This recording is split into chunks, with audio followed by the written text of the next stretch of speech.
Hey everyone, Wolf Lord Rho here. Today we're discussing the decline of the High Lords of Terra.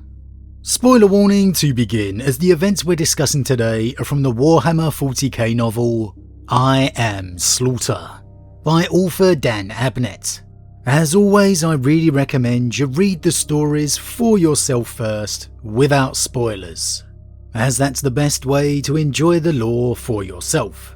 But with that said, let's just jump straight in. Okay, so the High Lords of Terra, the ideal and planned version of governance by the Emperor. Sure, he took control of humanity by force, forcing his unification upon mankind. However, it was always his intention for the ordinary men and women of the Imperium to govern themselves once the Imperium had been established. A development that took some of his own sons by surprise, such as Horus Lupercal. However, it was clear the Emperor's interests were always for humanity as a whole. And he knew for his Imperium to work, humanity must have a role in governing itself. And so the High Lords, the Council of Terra, was created. Now, as we know, the Emperor's dream didn't quite get the chance to work out as expected.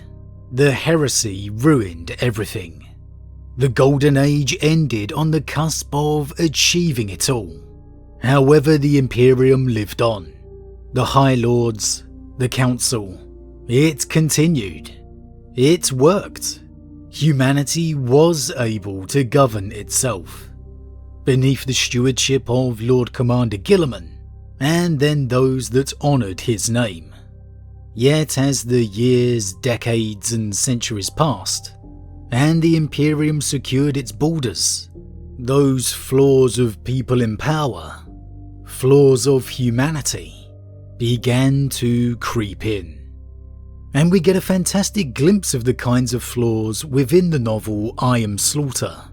Set back during the 32nd millennium, it is a time the Imperium still remembers the scars of the heresy, still bears them in some places. It is also a time the Imperium knows relative peace, a time when the scouring has pushed the traitors into the eye, and a time when the renowned names of Primarchs are fast becoming legend or myth. And with ultimate power now truly resting in the hands of mortals, the cracks have begun to show, as we were able to see through the eyes of Drakan Van Goric, Grand Master of the Officio Assassinorum, on his way to one of the High Lords' Council meetings. The Great Chamber had been the seat of power on Terra since the palace had been established.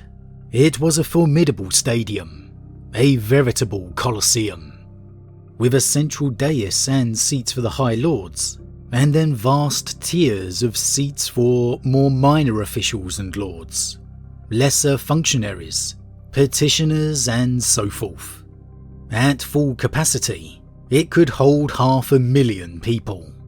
It had been damaged during the siege, but it had been restored and repaired in a sympathetic fashion. A huge statue of Rogel Dawn had been erected at the east end, commemorating his superhuman efforts of defence in general, and his extraordinary running battle in the hallways just outside that very place. It had not been Dawn's choice. Guilliman had ordered the statue raised. "My brother watched over the palace during our darkest hour," he had said. "He should watch over the council evermore." Of late, in the last few decades, the Senatorum Imperialis had taken to meeting in other places. The Great Chamber was too big for anything except full meetings. Many claimed too noisy, too formal. Favour was placed on more closed sessions, in smaller chambers, for intimacy and immediacy. The Clanium Library was often used, almost as a private cabinet. Sometimes the High Lords convened in the Anasidorium Chapel. Most preferred was the Cerebrium, a comparatively small wood-panelled room near the top of the Widdershins Tower. It was said that the Emperor had favoured the rooms of the tower for meditation and mindfulness, and the Cerebrium in particular. It makes us feel closer to his thoughts to convene here, Udo had once exclaimed, defending the regular use of the room. Vangoric knew perfectly well why they did it. The Cerebrium had a large, figured wooden table at its centre, and the table was big enough to take 12 chairs. Only the 12 members of the High Senatorum could sit in session together. Secondary officials, like Vangoric, were obliged to lurk in the shadows, or take seats along the wall. It was a power play. It was infantile. I'm not sure I could come up with a better example of the fundamental flaw of the High Lords if I tried. Here, you have the showcase of what the governance of the Imperium was supposed to be. The Great Chamber. The central dais for the High Lords, and the vast tiers for all the other officials and petitioners as required. Space for up to 500,000 people. 500,000. This was the Emperor's vision. Malcadors. The clear, open governance for humanity, by humanity. Terror in its glory, as it should be. But instead, what does the Imperium get? Not a grand show of the Imperium's rule as it should be, but instead a few power-craved individuals cloistered in private, selecting a room not for the glory of Terra, the betterment of its people, but so it can only be big enough for the senior lords to sit at the main table. The other lords and politicians reduced to sitting over by the wall or standing in the shadow. Nothing more than a show. And I can think of no better description than Vangoric's infantile. Here, the 12 most powerful people in the Imperium we're talking about here, essentially the entire galaxy, choosing a tiny backroom out of spite so they can make a show. Nothing but simple pettiness. And how often have we had to use that word for so many of the Imperium's actions? Pettiness. A word that should have no place in leadership.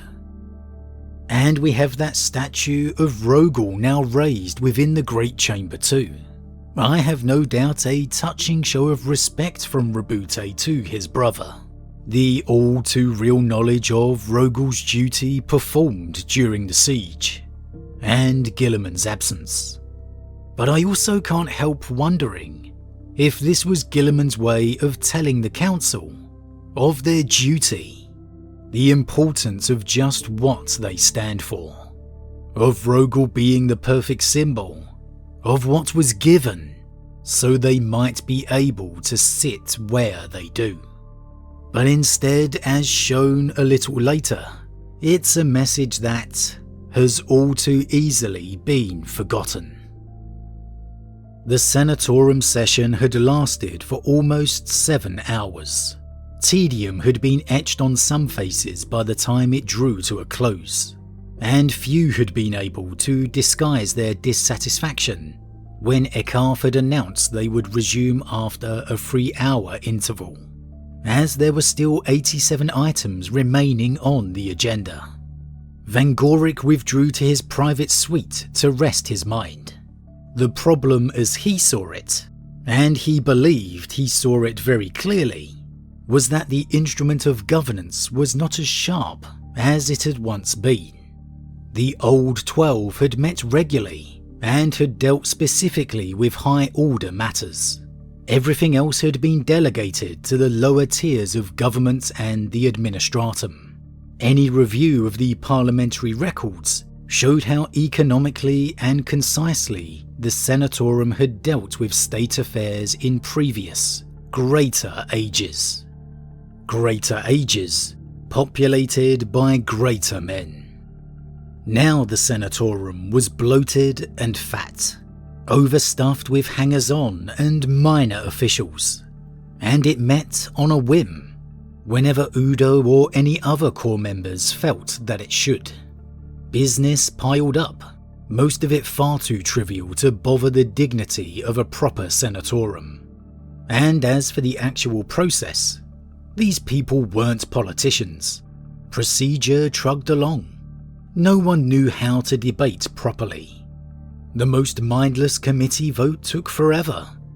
At every touch and turn, the infighting and rivalries between the High 12 spewed out and gnawed like acid into the gears of government, slowing everything down.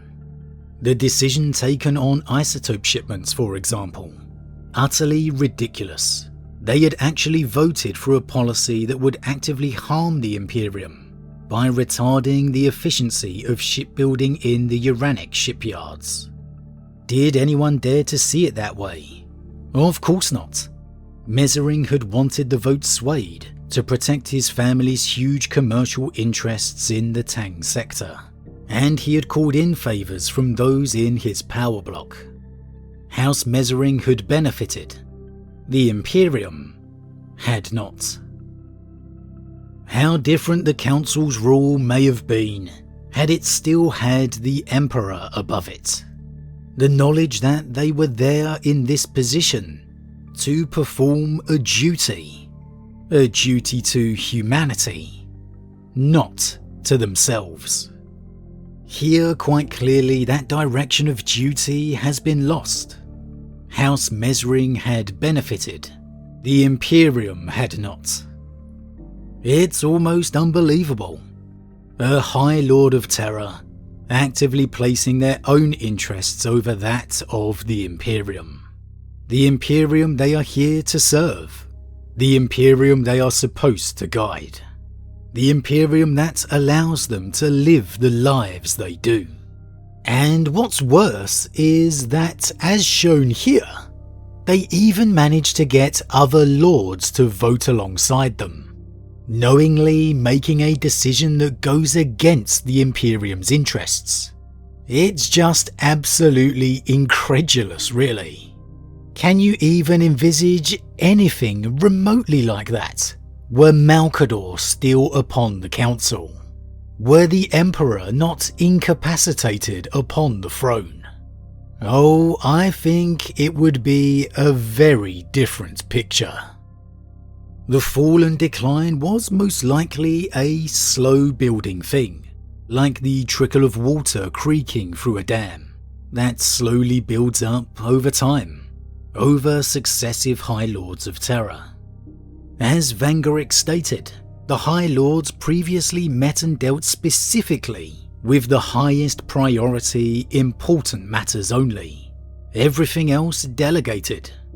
However, over time, no doubt motivated by self-interest, they began to deal with those less important issues, worrying more about their own affairs than that of the galaxy they serve, most likely until the point that they worried more about them than the actual issues that matter. It most likely began with just one action, one decision, and then the decline was begun. The other lords, not blind, most likely began following the same logic, prioritizing themselves, politicking their power for favor.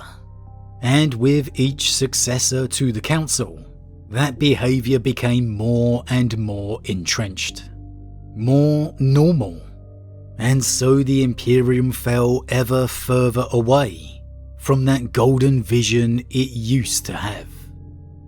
Of course, within the current era, we've recently seen the returned Guilliman clear house within the High Lords of Terra, literally eliminating the corrupt. But in seeing this, how easily the nature of those in power can change. How long will it be before the High Lords decline once again? I mean, Guilliman can't babysit them forever, and the galaxy is a very large place. As we know right now, he's crossing the Great Rift, totally removed from the goings-on of Imperium Sanctus. The galaxy is a very large place. Will the presence of the returned Primarch be enough? Or will there come a time the politics, the favours, the selfishness slowly comes into play once again? And if, or when it does, will Guilliman cleanse house once again? Or will it be the final nail in the coffin? Will it be enough is enough? Evidence that the council simply doesn't work. Because let's be real here, if I hadn't said this was set within the 32nd millennium, I think a lot of us would have probably assumed it was the current 40k era, at least pre-Guilliman. And honestly, I think most of us wouldn't be surprised if it was the very current lore, even after Guilliman's cleansing of the High Lords that were. And I think that, in a way, represents just how much of an uphill battle he really has to sort out this embedded selfishness and corruption. He's done what he can, but are there really any honourable people within the institution left? I think that is a very real question to ask. One I wouldn't be surprised if Guilliman had asked himself already. But as always everyone, what do you think? Was Vangarek's observations within the 32nd millennium the perfect example of what Guilliman found upon his return? Do you feel it's actually possible for the council to work as it should, as it was envisioned? Or without the Emperor above them, is their power simply too vast? Too corrupting? Is Guilliman enough to keep them in line, even with him being far from Terra? Is the position of Imperial Regent enough to span the galaxy? Or is it only a matter of time until we see those same flaws we saw here creep back into the heart of the Imperium's leadership? Is Malcador the Sigillite missed more now than ever before? As always everyone, leave your thoughts in the comments below. Huge thank you to all my subscribers, your support truly means a lot to me, it really does. If you're new, please consider subscribing to help the channel grow. And if you enjoyed this particular vid, then why not drop a like on it too. But with that said, I am off, and I'll see you all again real soon.